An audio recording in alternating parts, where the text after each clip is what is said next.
Assalamualaikum warahmatullahi wabarakatuh. Selamat pagi, Sobat Strategis. Jumpa lagi bersama saya Muhammad Syauqillah, Ketua Program Studi Kajian Terorisme, Sekolah Kajian Strategik dan Global, Universitas Indonesia.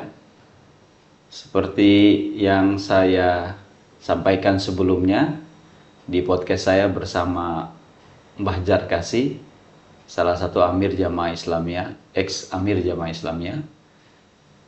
Saya mencuplik ingin melanjutkan podcast strategis dengan amir-amir yang lain.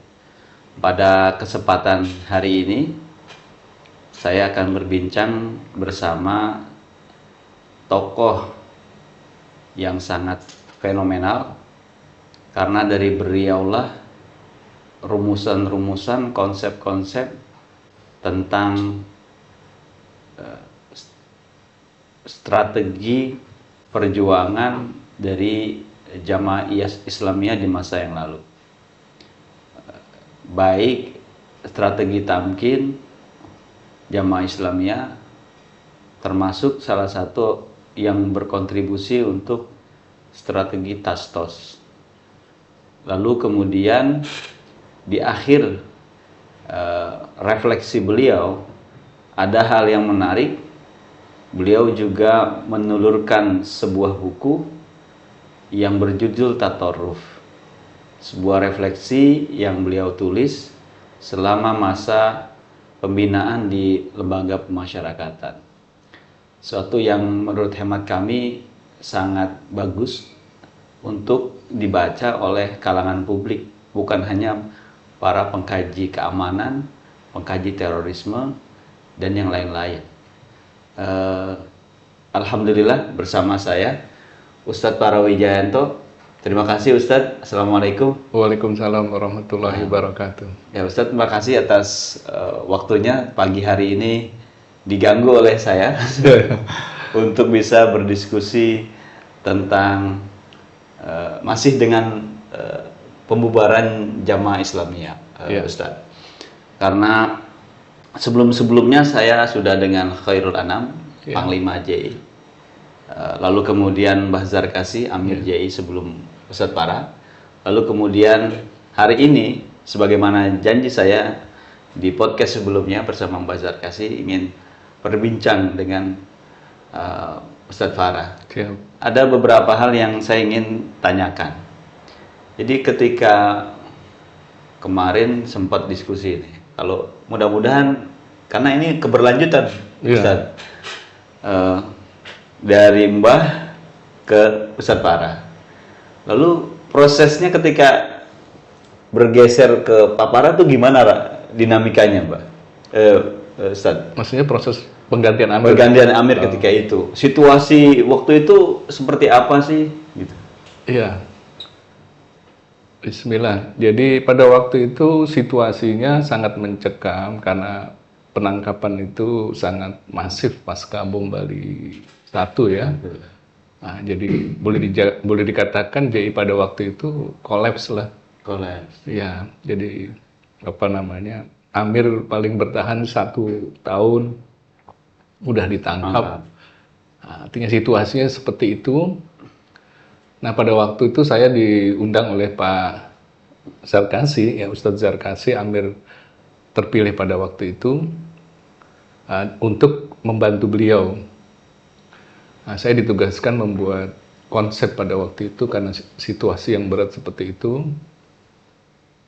Ya, saya sami'na wa ta'na, saya siap membuat konsep, sehingga pada waktu itu jadilah konsep yang disebut Tastos itu. Tastos singkatan daripada Total Amniah System.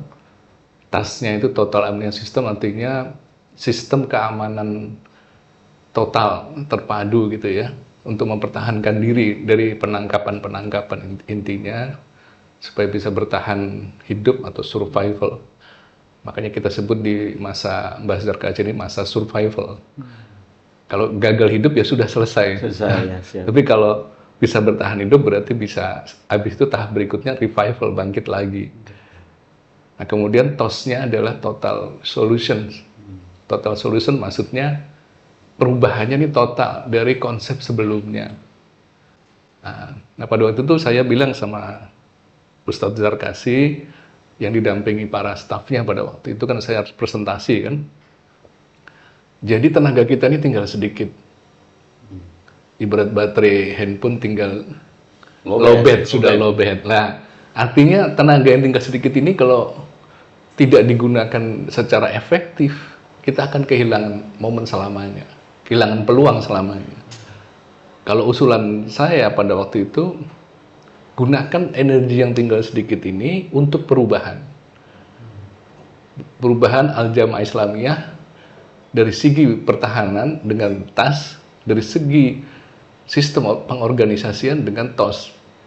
Ilmu itu Anda dapat dari mana? Dari baca atau salah satu Ustadz pernah juga berangkat ke Afghanistan?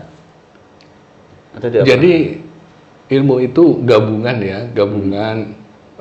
Saya alumni Moro memang ya. Moro, ya. Pendidikan militer dasar saya ada di Filipina, Moro.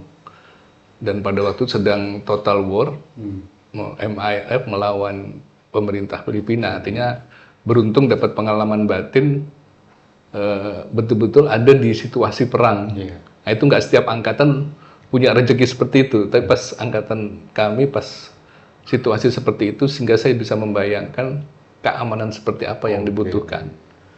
Nah, kemudian dari segi ilmu sistem, saya kebetulan pernah bekerja di sebuah perusahaan besar, dan jabatan saya pada waktu itu adalah memang manajer HRD dan sistem. Nah, jadi membangun sistem itu keahlian saya selama 15 tahun yang ditularkan dari owner perusahaan tersebut. Nah, jadi saya memang lebih suka membangun sistem daripada membangun figur. Karena kalau sistem kuat, meskipun figur itu bolak-balik anggap aja hilang, ditangkap, maka organisasi itu akan tetap bertahan. Nah, jadi makanya saya usulkan perubahan sistem pengorganisasiannya yang disebut TOS tadi. Nah, Total Amnesty System, literatur juga otomatis kita baca ya literatur-literatur yang terkait masalah intelijen, masalah pergerakan dunia bawah tanah dan sebagainya. Nah, jadi gabungan itu semua, sehingga kita bangunlah Total Amnesty System ya. Di samping juga buku-buku, karena orang tua saya itu militer, ya buku-bukunya bapak juga saya baca. Ya, jadi gabungan itu semua ditambah pengalaman. Nah, kalau di perusahaan kan juga ada intelijen industri. Ya, jadi karena saya waktu itu dipercaya oleh owner, termasuk pekerjaan saya sampai situ, artinya ada juga yang terkait intelijen industri. Antar perusahaan ini kan saling mengintai kan begitu. Nah, jadi itu semua kita gabungkan untuk membangun sistem tadi.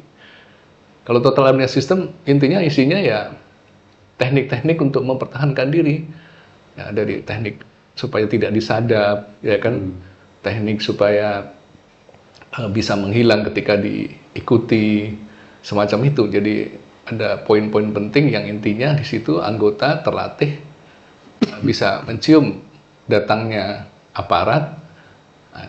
Kita lebih seringnya menghindar, karena kita sendiri pada waktu itu sedang dalam proses perubahan internal, bahwa aparat ini masih kita kategorikan Muslim, ya, karena kita waktu itu sebelum kami aparat dianggap Ansarut Togut, boleh dibunuh, tapi di zaman kita tidak pakai yang itu, kita sudah dalam posisi menganggap aparat ini masih kategori Muslim, jadi tidak boleh dibunuh. Nah, sehingga artinya kita akhirnya cuma menghindar aja, menghindar supaya tidak tertangkap.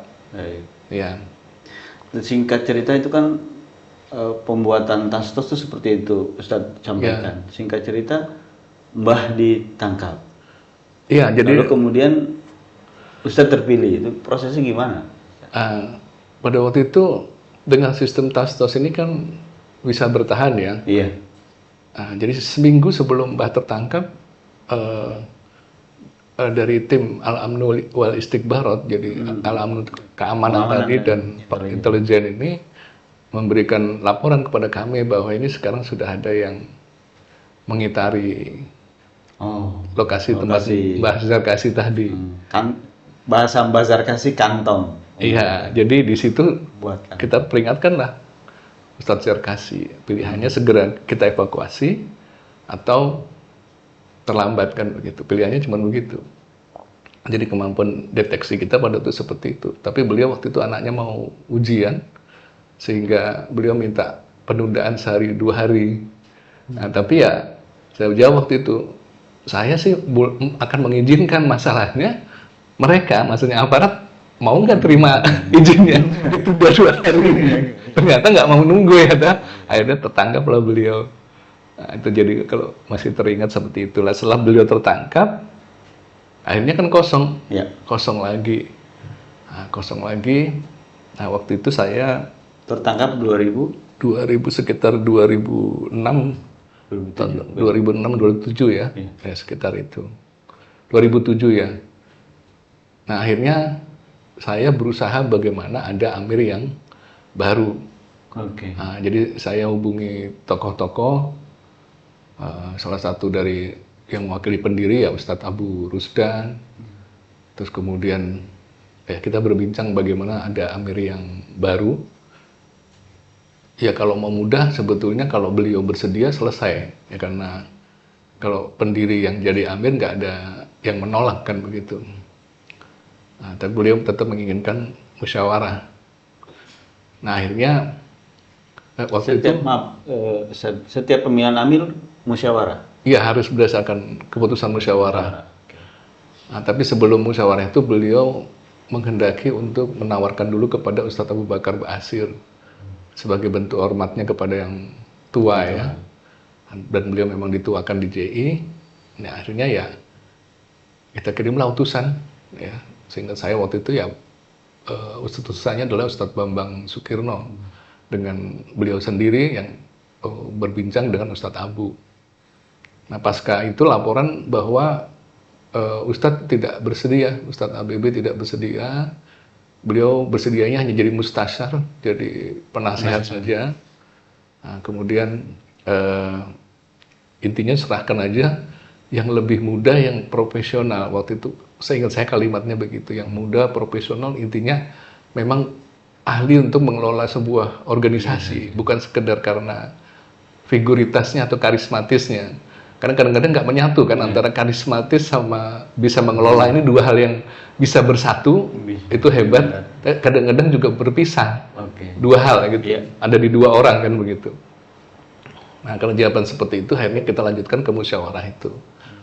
Nah, musyawarah itu diwakili dari semua bidang ya. Jadi semua bidang sebagai peserta musyawarah. Jadi ada bidang FKPP waktu itu, Forum Komunikasi Pondok Pesantren, waktu itu masih namanya bidang pendidikan ya, bidang tarbiyah rosmiyah, pendidikan resmi. Waktu itu dipimpin oleh Ustadz Abu Husna. Nah, kemudian bidang dakwah waktu itu dipimpin oleh Ustadz Arif sebagai wakilnya. Nah, kemudian bidang bawah tanah ada 2 bidang, yaitu bidang tasis yang dipegang oleh Bravo tadi, dengan bidang al-amnu wal istibarat waktu itu diwakili oleh saya. Karena kemudian bidang askarinya Ustadz yang di bawah Ustadz Abu Jannah karena tertangkap akhirnya juga diwakili oleh saya. Jadi saya mewakili tiga bidang bawah tanah. Nah, bawah tanah diwakili oleh saya. Nah, kemudian sisanya anggota JI diwakili oleh Ustadz Abu Rusdan. Nah, jadi pada waktu itu Ustadz Abu Rusdan bilang sudah komplit ini karena semua unsur JI sudah terwakili. Lah bermusyawarah pada waktu itu. Nah, kemudian suara mengerucut pada beliau, pada Ustadz Abu Rusdan. Karena pendiri dan senior kan, alumni Afghanistan. Artinya unsur-unsur yang menjadi syarat kepemimpinan ini sudah cukup komplit. Jadi kalau di Al-Jamaah Islamiyah ini berusaha pemimpin itu satu memang punya kemampuan leadership management, yang kedua ya dia sudah ada masa pengabdian yang cukup panjang, yang ketiga ya dia memang mempunyai kemampuan militer. Nah, jadi semua yang menduduki pucuk itu biasanya sebelumnya sudah pernah ikut pendidikan militer. Nah, beliau sudah memenuhi. Nah, tapi pada waktu itu beliau tidak bersedia. Nah, kemudian jatuh ke berikutnya dari tarbiyah rosmiyah kan, Ustadz Abu Husna. Nah, Ustadz Abu Husna waktu itu akan berangkat ke Irak. Karena Irak waktu itu kan berdiri ISI, Islamic State of Iraq. Nah, Al-Jamaah Islamiyah diminta mengirim delegasinya untuk duduk di lembaga musyawarahnya. Artinya ada orang Al-Jamaah Islamiyah yang di sana. Sudah di schedule beliau akan berangkat bersama Dr. Agus. Nah, jadi nggak bisa karena akan jadwalnya sudah sebentar lagi berangkat. Nah, kemudian pada Ustadz Arif juga ditawarin, beliau tidak bersedia. Ya, habis kan tadi perwakilannya tinggal saya. Nah, waktu itu Ustadz Abu Rusdan langsung bilang, dia langsung mengelurkan tangan, saya baiat. Nah, jadi beliau yang mendahului daripada yang lain untuk membaiat saya. Saya bilang, saya waktu itu nggak terpikir jadi amir. Saya beralasan, saya nggak hafal teksnya. Teks baiat itu karena nggak pernah ngimpi mau jadi amir. Kalau ikut mengangkat amir, iya. Nah, saya bilang, saya nggak hafal teksnya. Jadi dia sudah meluruskan tangan, saya bilang, saya nggak hafal teks pembaiat Ustadz, saya bilang. Abu Husna waktu itu menutup alasan saya tulisin. Terus dia tulisin di kertas, pakai pulpen kan. Saya bilang lagi, saya alasan lagi, saya nggak bisa ngafalin cepet. Kata Ustadz Abu Rusdan, nggak apa-apa, dibaca nggak apa-apa. Antum baiat saya sambil baca. Jadi udah nggak punya alasan lagi saya. Akhirnya saya membaiat memang betul-betul sambil membaca. Ya, menerima baiat beliau karena udah nggak ada calon lain, ya saya terima. Tapi intinya ya by accident, bukan by design. Artinya di situ betul-betul saya sambil membaca dan tidak menghafalkan karena tidak berpikir bakal terpilih jadi amir. Ya sudah, seperti itu prosesnya. Jadilah saya amir. Oke, terima kasih Ustadz. Kita jeda sejenak, Sobat Strategis. Kita tahan perbincangan kita bersama Ustadz Parawijayanto, mantan Amir Jamaah Islamiyah yang memimpin organisasi yang baru saja bubar sekitar 11 tahun. Terima kasih, kita jumpa kembali di sesi berikutnya. Sobat Strategis, kembali lagi bersama saya Muhammad Syauqillah bersama Ustadz Parawijayanto. Tadi Ustadz Para menyampaikan bahwa situasinya tidak by design, memimpin organisasi yang lumayan besar anggotanya pada waktu itu. Di masa-masa sulit juga. Ya, di masa-masa sulit yang kemudian ada beberapa hal tadi Ustadz menyampaikan mulai ada perubahan-perubahan tentang pandangan tentang aparat itu musuh atau bukan. Nah, mulai dari situ saya melihat ada perubahan-perubahan yang terjadi. Nah, selama 11 tahun memimpin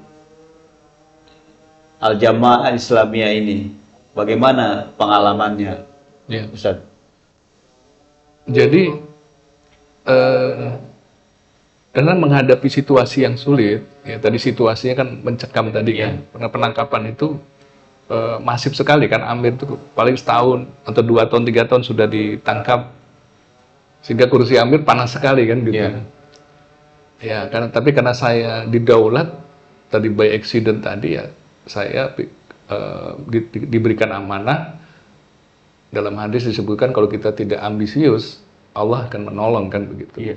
Ya, maka saya bangunlah 2 tim ya untuk mendukung decision making proses saya sebagai amir. Satu tim yang mengkaji kitab-kitab dalam bahasa Arab, yang satu tim think tank yang mengkaji literatur dalam bahasa Inggris. Jadi saya punya 2 lengan ya. Jadi yang satu ini dipimpin, yang bahasa Inggris dipimpin oleh Dr. Sunardi. Di bawahnya banyak tokoh cendekiawan. JI Yogyakarta. Solo. Ya, Dr. Sunardi yang tertembak mati. Nah, itu sebetulnya satu lengan saya yang selalu memberikan kajian-kajian literatur tapi dalam bahasa Inggris. dalam proses evaluasi perubahan JI. Nah, kemudian satu lengan lagi dipegang oleh Ustadz Imtihan dan Aslam. Nah, beliau banyak membantu kami dalam membahas literatur-literatur yang bahasa Arab. Nah, di situ kita banyak mengkaji ulang hal-hal yang dulu dipegang oleh Al-Jamaah Islamiyah. Nah, salah satunya yang kita diskusikan adalah tentang konsep Ahlul Kiblat. Nah, jadi konsep Ahlul Kiblat ini mengemuka generasi muda JI, saya minta kalau musyawarah bicara tentang tema itu. Jadi intinya Ahlul Kiblat adalah ternyata Nabi mengkategorikan Muslim itu sangat sederhana. Jadi man sholat sholatana, wastaqbala qiblatana, wa akal adabihatana, fahuwa Muslim. Barang siapa sholat satu ya, kemudian sholatnya menghadap kiblat seperti kita, kiblat yang sama, dan memakan sembelihan kita, maka dia Muslim. Berarti hak dan kewajibannya sama. Nah, kalau menggunakan hadis ini, berarti Indonesia kan mayoritas Ahlul Kiblat. Atau Ahlul Kiblat itu bahasa di kitab Turat ya. Bahasa Indonesianya ya Muslim kan begitu. Berarti mayoritas Muslim, baik suku apapun pekerjaannya. Baik PNS, aparat, kepolisian, atau TNI, atau orang biasa, kalau sholatnya menghadap kiblat, di sini nggak ada yang kiblatnya kebalik kan? Iya. Nah, jadi disitulah muncul makin kokoh bahwa kita nggak akan menyerang aparat, bahwa kita bertahan karena kita belum kenal, diwarisi di masa lalu kan, JI berarti harus ditangkap kan begitu. Nah, tapi kita juga JI berubah kan, mereka juga tidak tahu, belum tahu. Nah, demikian juga dengan meneliti sejarah bahwa ternyata di sini tuh dulunya banyak kerajaan Islam. Mayoritas Indonesia waktu itu kan kerajaan Islam yang menyusun. Iya.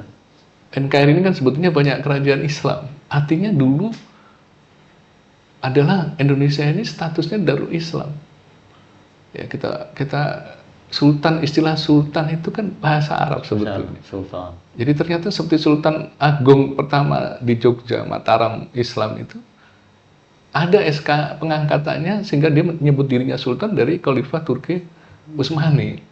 Artinya tanah Jawa itu di mata Khalifah berarti Darul Islam kan begitu. Cuman mengalami masa penjajahan. Ya. Nah, tapi kan dari imam-imam ini kan ada yang menyatakan bahwa meskipun pernah dijajah, Darul Islam status tidak berubah. Karena ada perbedaan pendapat, ada yang kalau dijajah berubah, tapi ada yang bilang status itu tidak berubah. Apalagi penduduknya mayoritasnya Muslim. Nah, jadi Indonesia ini bangsa Muslim, darahnya Darul Islam. Artinya negeri yang tidak boleh diperangi.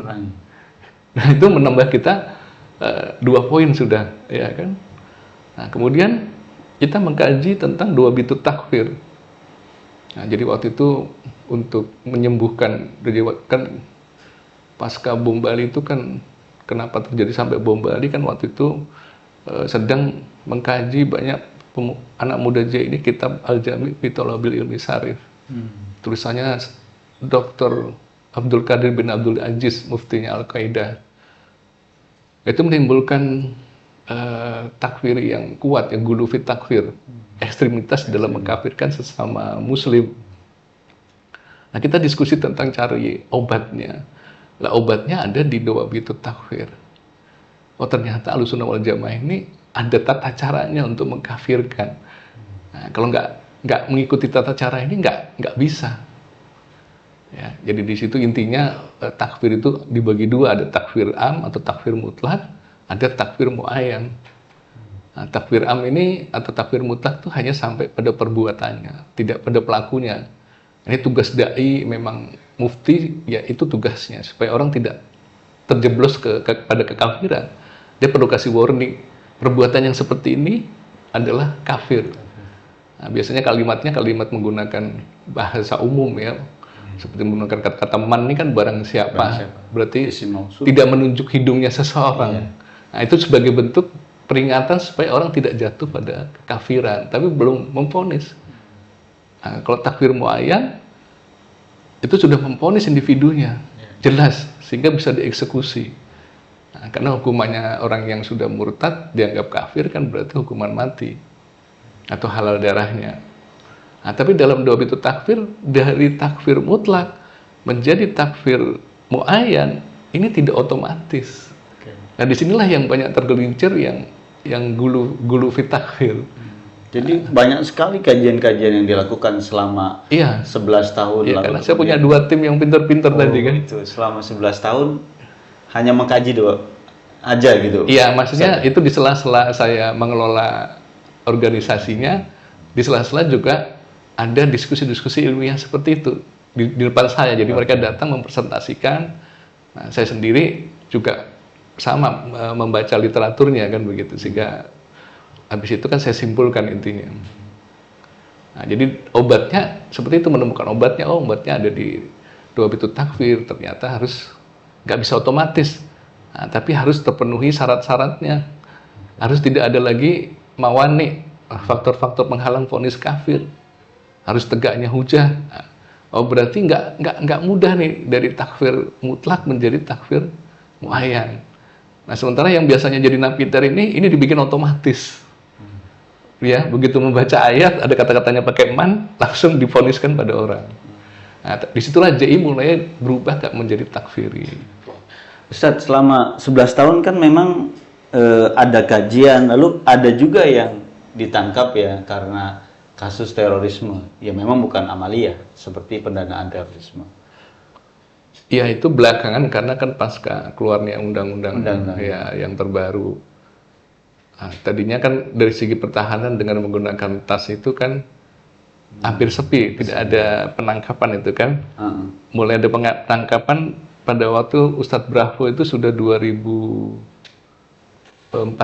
mungkin ya, Ustadz Bravo ditangkap itu. Nah itu baru mulai ada penangkapan, tapi sebelumnya itu sudah berhasil kita tahan lah istilahnya gitu dari segi usaha. Tapi ini kan pandangan Ustadz mengkaji tentang bagaimana status negara Indonesia, lalu kemudian bagaimana status kafir tentang muayyan gitu, dan yang lain-lain gitu ya.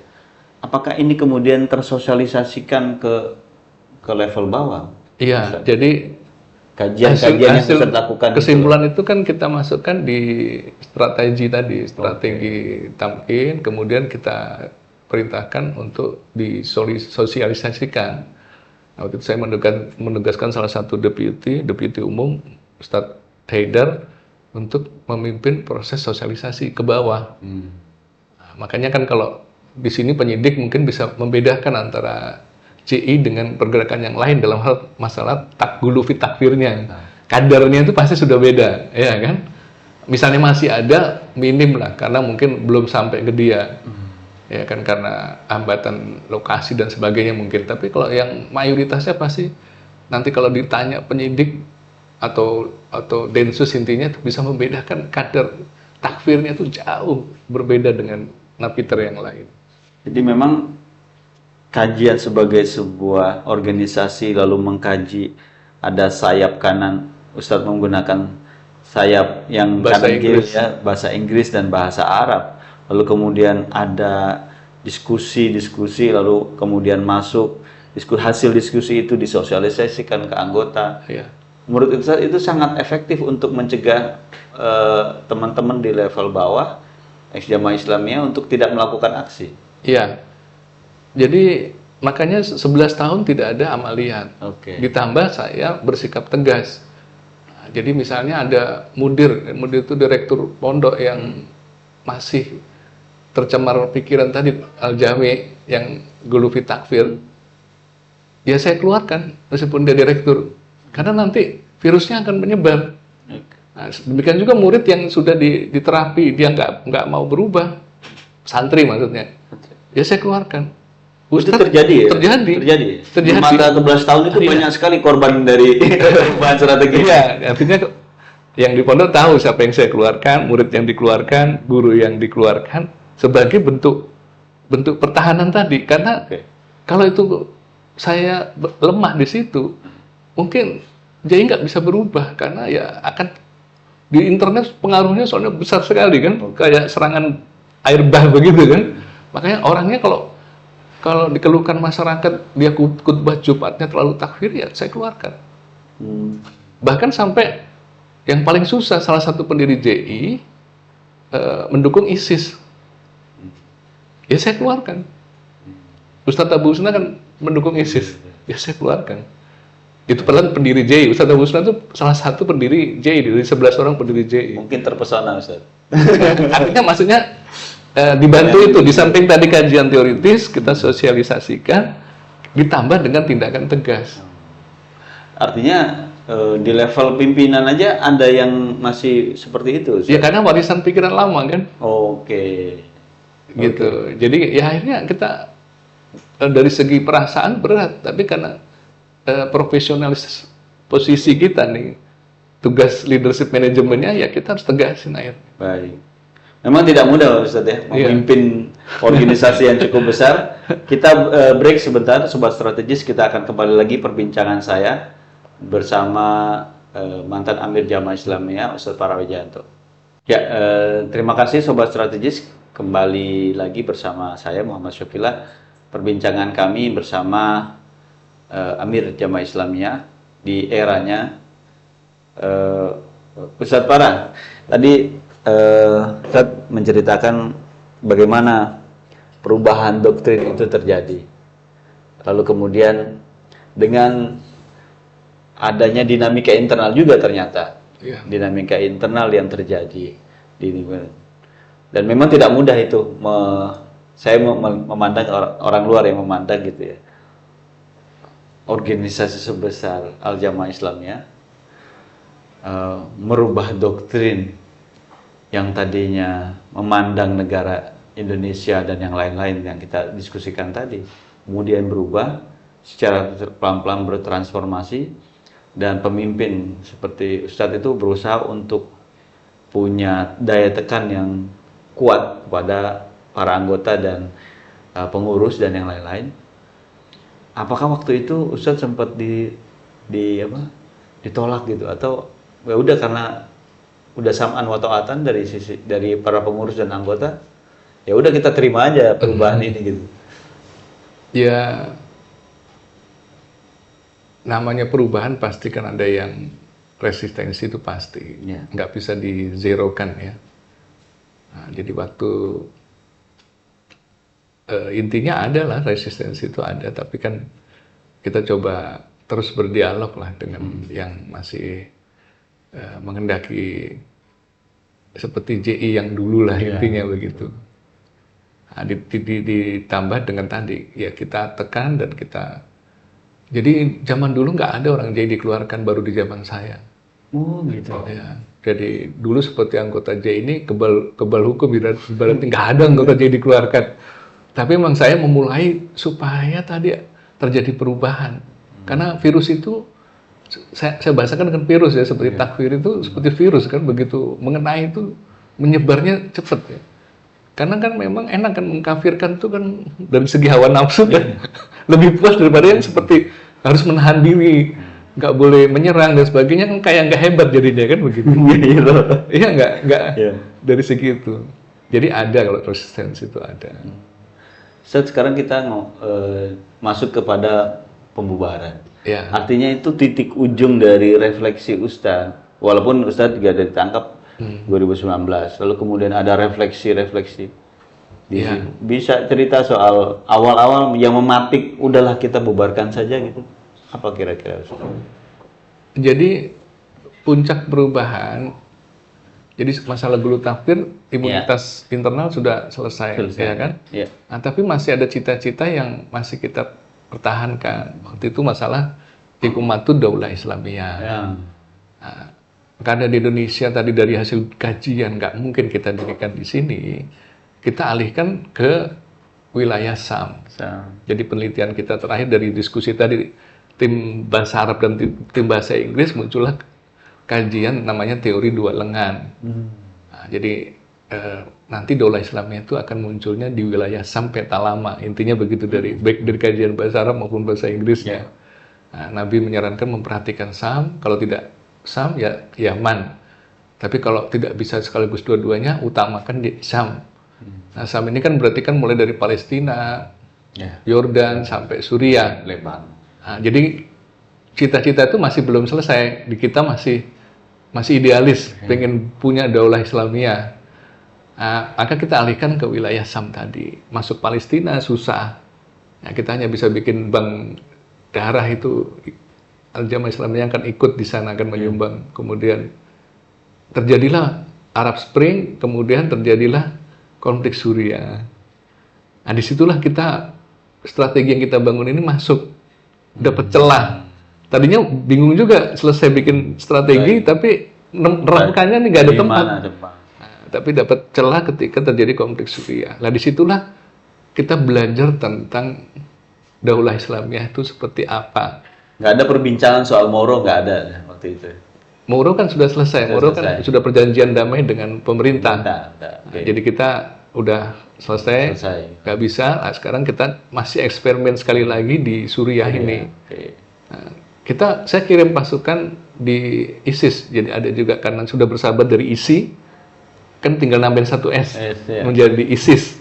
Artinya kita masuk mudah. Jadi sudah kita taruh orang di sana. Nah, cuman bedanya dengan kajian internal tadi kan kita akhirnya bukan eksklusif. Jadi kita bersahabat dengan semua faksi mujahidin. Jadi kami taruh anggota kami di seluruh faksi-faksi yang ada, baik Jabhah Nusra, ISIS dan lain-lainnya itu kita taruh orang. Nah, termasuk di ISIS. Tapi dari situlah kita tahu tentang ISIS apa adanya, data yang aslinya kan begitu. Nah, disitulah kita belajar bahwa sebetulnya yang penting itu bukan formalitasnya, bukan namanya. Nama sudah tercapai, tapi substansinya belum tercapai. Ya, jadi di sana di dalamnya ternyata gulu fit takfirnya sangat kuat. Jadi ketika ada perselisihan, dia memberi syarat waktu itu untuk tahkim ya, untuk arbitrasenya itu syaratnya pihak mujahidin ini harus mengkafirkan negara-negara yang masih berhukum dengan hukum positif. Nah, mujahidin tidak mau karena tadi itu takfirnya kan nggak bisa takfir am otomatis menjadi takfir muayyan. Syarat itu nggak diterima sehingga terjadi perbedaan yang nggak bisa ketemu akhirnya. Nah, jadi yang sini takfir muayyan, yang sini masih takfir am. Yang mujahidin rata-rata ahlussunnah nggak mau mengkafirkan sampai takfir muayyan, menolak. Nah, akhirnya dari situ kita melihat substansinya tidak tercapai. Jadi daulah ini kan harusnya mengubah dari kondisi ketakutan menjadi kondisi aman. Nah, di sana malah kebalik, dari kondisi ketakutan menjadi tambah ketakutan kan. Karena orang Muslim sendiri dibunuh juga kan begitu. Nah, disitulah kita melihat nama sudah tercapai, formalitas, tapi substansinya belum. Nah, akhirnya kita dapat data seperti itu, kita putuskan tidak berbaiat ke ISIS. Dampaknya anggota kami di penjara di bawah tanah di ISIS. Sekarang nggak mau. Kondisinya gimana? Alhamdulillah bisa lolos di tengah malam, bisa pulang ke Indonesia kan begitu. Nah, tapi intinya di situ kita belajar, oh sebetulnya negara yang penting substansinya, bukan namanya, bukan formalitasnya. Istilahnya kita dikasih ilmu, melihat sendiri prakteknya. Jadi di sana mungkin Hamas tercapai, ya. Tapi isinya ternyata bukan seperti yang kita inginkan. Nah, kemudian kita bandingkan sama NKRI. NKRI namanya nggak pakai nama Islam, tapi substansinya sebuah negara ada semua. Nah, akhirnya kita pikir, kelihatannya kita harus berpindah dari berpikir idealis menjadi berpikir realistis. Kan yang penting substansinya, yang penting hubungan negara sama agama itu bagaimana. Nah, kalau itu semua tercapai, selesai sebetulnya. Meskipun namanya bukan negara Islam. Nah, itu yang akhirnya menjadi puncak perubahan kita. Artinya semua yang dulu dipegang Al-Jamaah Islamiyah, ada jawabannya semua kan begitu. Termasuk masalah cita-cita membuat daulah Islamiyah. Nah, begitu. Terima kasih Ustaz. Kita Sobat Strategis, kita break kembali, akan menyaksikan kembali dengan perbincangan saya bersama Ustadz Parawijayanto. Ya, terima kasih Sobat Strategis. Kita lanjutkan, sedang seru-serunya nih pembicaraan tentang pembubaran Jamaah Islamiyah yang merupakan ujung dari refleksi perubahan banyak kalangan, dimulai dari pemimpinnya Ustadz Para Wijayanto. Nah, Ustadz, ujungnya kan itu tanggal 30. Ya. Bagaimana Anda kemudian, ya saya baca beberapa berita lah gitu. Banyak sekali berita yang bertebaran, lalu kemudian video yang bertebaran di media massa, dan itu di media-media mainstream di Indonesia, memberitakan tentang pembubaran Al-Jamaah Islamiyah. Bagi Anda itu pembubaran maknanya apa? Iya, tadi kan sudah di depan sudah kita ceritakan, sudah ada proses perubahan secara internal. Nah, ketika kami ditangkap di penjara, akhirnya kan ketemu sisi yang lain, yaitu dari pihak Densus sendiri. Artinya ada dua sisi sekarang. Kalau kemarin kan saya ceritakan belum kenal, belum tahu. Densus juga belum tahu perubahan kita. Nah, ternyata Densus pun caranya berubah, metodenya berubah. Artinya soft approach-nya lebih diperkuat. Jadi kami banyak berdialog, berdiskusi untuk mencari solusi yang terbaik tentang Al-Jamaah Islamiyah ke depan. Nah, dengan modal perubahan internal jadi banyak match kan. Karena kan otomatis kita bersikap tidak seperti yang masih gulu fitakfir, ya kan? Sehingga ini menambah lancar. Jadi Densus berubah sistemnya, metodenya, dan orang-orang yang bertugas juga orang yang tepat. Dari Al-Jamaah Islamiyah juga demikian ya. Kebetulan karena saya Amir, saya yang sering berkomunikasi. Sehingga match kemudian sepakat untuk mengadakan pembicaraan-pembicaraan dengan para anggota JI, tokoh-tokohnya yang di luar. Nah, sebetulnya awal pada waktu itu kita tahun 2019 sebetulnya masih tahun 2019 itu sudah ingin bicara perubahan itu. Jadi dari pihak Densus mengizinkan saya untuk menghubungi siapa yang di luar yang bisa diajak bicara. Waktu saya mengusulkan Ustadz Abu Rusdan. Belum ditangkap pada waktu itu. Maksudnya biar ini mumpung masih sedikit. Ya kan, karena undang-undangnya masalahnya anggota JI saja meskipun tidak amaliyat bisa ditangkap. Ini kan waktu itu masih nggak sampai 20 lah, waktu saya masih pertama kali ditangkap itu masih sedikit. Ayo kita bicara. Siapa yang di luar yang bisa diajak bicara? Artinya kesempatan sudah diberikan bagus sekali. Dijamin tidak ditangkap yang nanti datang ke sini diundang ke sini kan. Kalau saya nggak bisa keluar kan. Artinya yang di luar yang datang ke sini. Nah, 2 kali kita undang.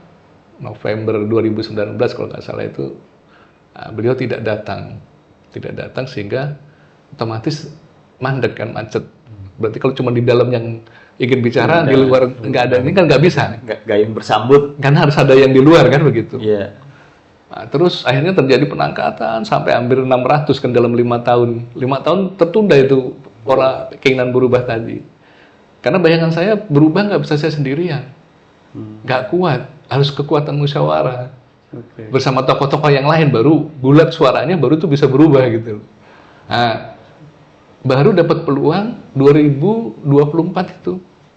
Nah, pertama April itu saya diizinkan bertemu dengan Ustadz Abu Rusdan. Jadi akhirnya Ustadz Abu Rusdan ditangkap juga akhirnya karena tadi diundang nggak datang juga. Nah, Mei 2024 diundang bicara 4 mata di sini. Sama pembicaraan akhirnya. Ternyata beliau dalam perenungannya juga ingin berubah. Nah, sudah tumbuh ketemu tutup kan? Oh, berarti seperti dulu lagi, ngulangin pola dulu. Harus ada yang di luar. Nah, siapa? Kita sepakati berdua, Ustadz Bambang Sukirno. Nah, diundanglah Ustadz Bambang Sukirno. Pada bulan Mei datang, kalau dia bersedia datang.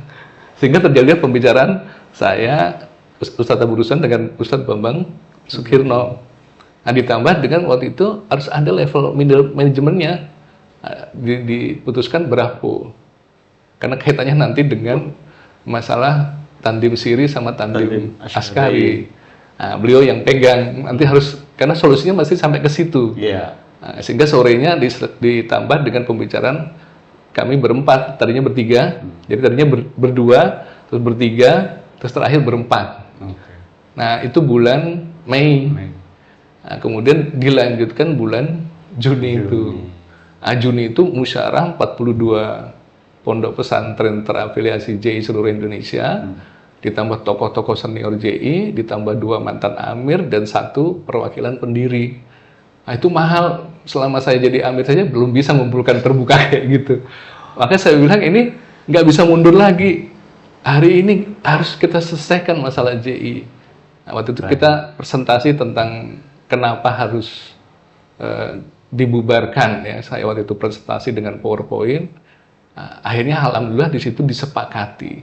Nah, kekuatannya kesepakatan itulah yang mahal. Kekuatannya bukan satu orang yang bubarkan, nanti kalau yang lain masih jalan kan tetap jalan nanti. Ya. Baik Ustadz, saya ini terakhir Ya. Ustadz.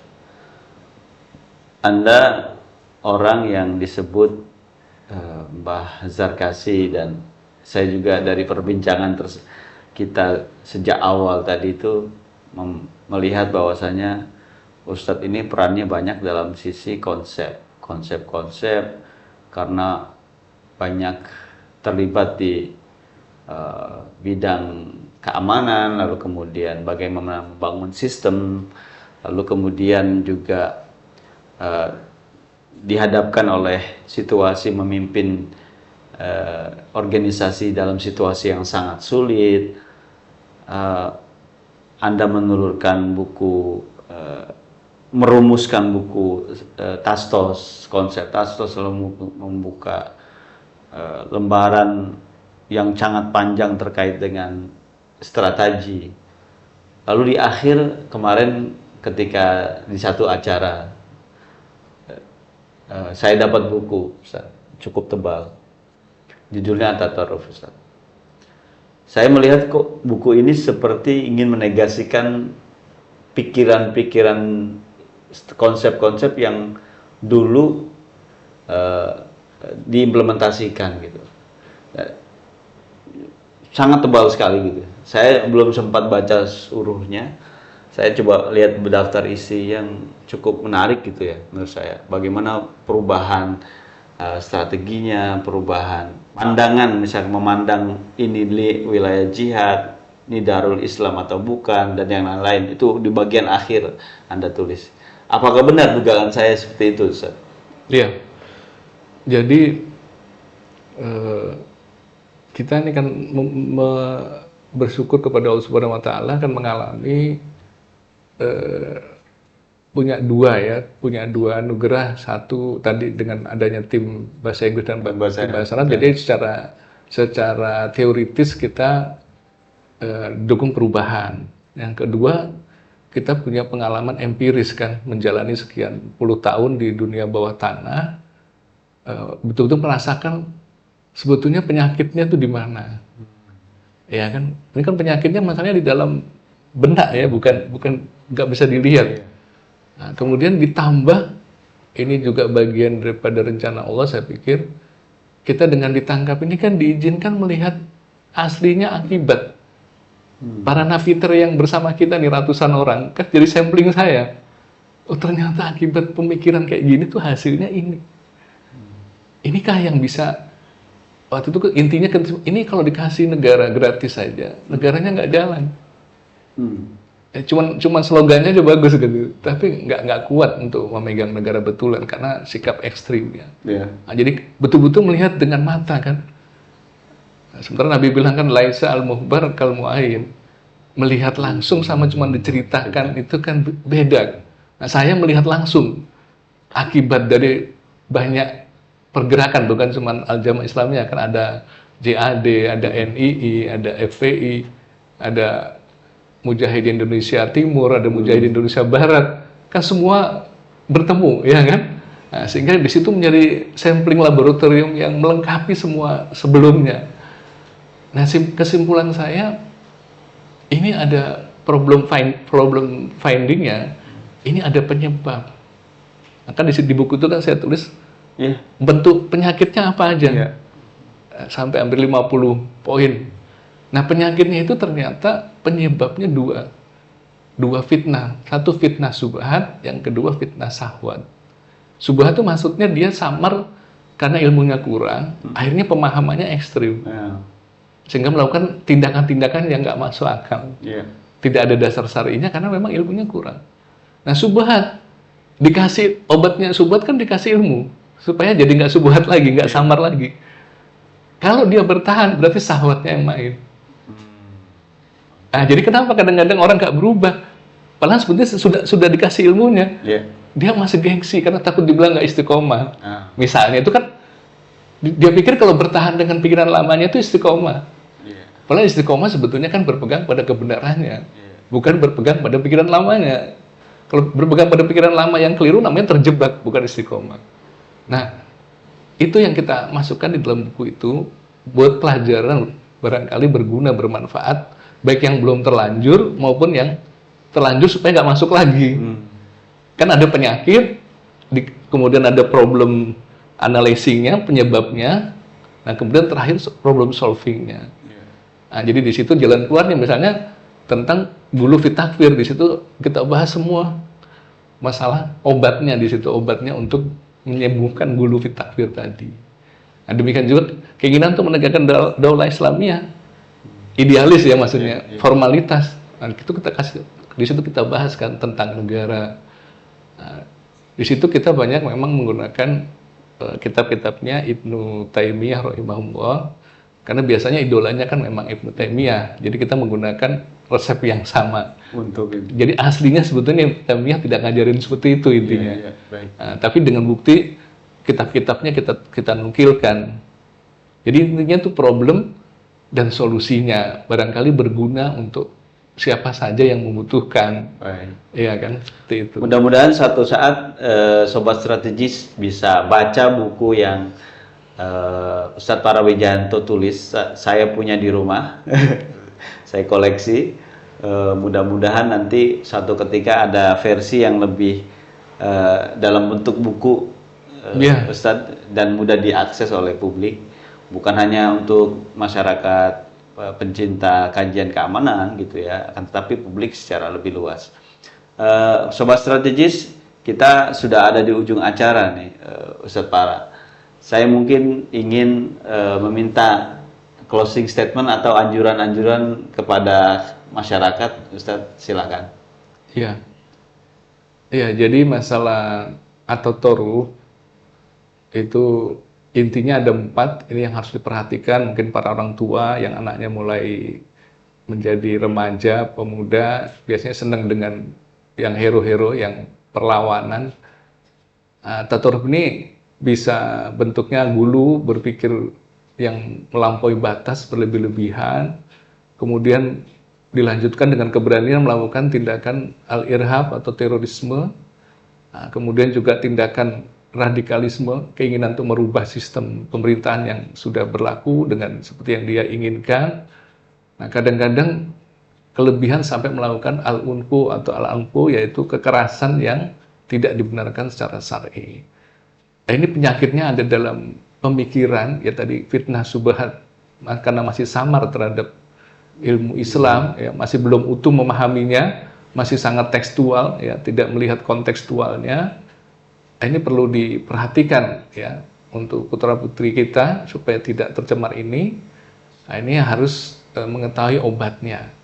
Nah, jadi obatnya ini harus pada ahlinya ya, artinya orang-orang yang memahami jawaban-jawabannya supaya tidak hancur masa depan anak itu dan juga tidak terpisah dia nanti dari keluarganya. Nah, demikian pesan kami, mudah-mudahan bisa untuk mencegah ya. Jadi karena mencegah lebih baik daripada mengobati. Ya, terima kasih Ustadz Para di hari yang penuh berkah ini. Kebetulan kami take video ini di hari Jumat. Semoga hari Jumat ini membawa keberkahan bagi kita semua dan seluruh masyarakat Indonesia. Tentunya Sobat Strategis, kita berada di ujung acara. Kami ucapkan terima kasih. Semoga di lain kesempatan kita bisa berdiskusi, ngobrol, jumpa dengan elit-elit jamaah Islam, ex-jamaah Islamiyah yang beberapa waktu lalu 30 Juni membubarkan diri. Terima kasih. Saya Muhammad Syaukilah, Ketua Program Studi Kajian Terorisme Sekolah Kajian Strategik dan Global Universitas Indonesia, mengucapkan terima kasih. pesan sponsor bagi Anda yang ingin terlibat bergabung di kajian terorisme, silakan pantengin pemberitaan-pemberitaan iklan-iklan dari SKSG UI tentang penerimaan mahasiswa kajian terorisme. Terima kasih. Wassalamualaikum warahmatullahi wabarakatuh. Waalaikumsalam warahmatullahi wabarakatuh.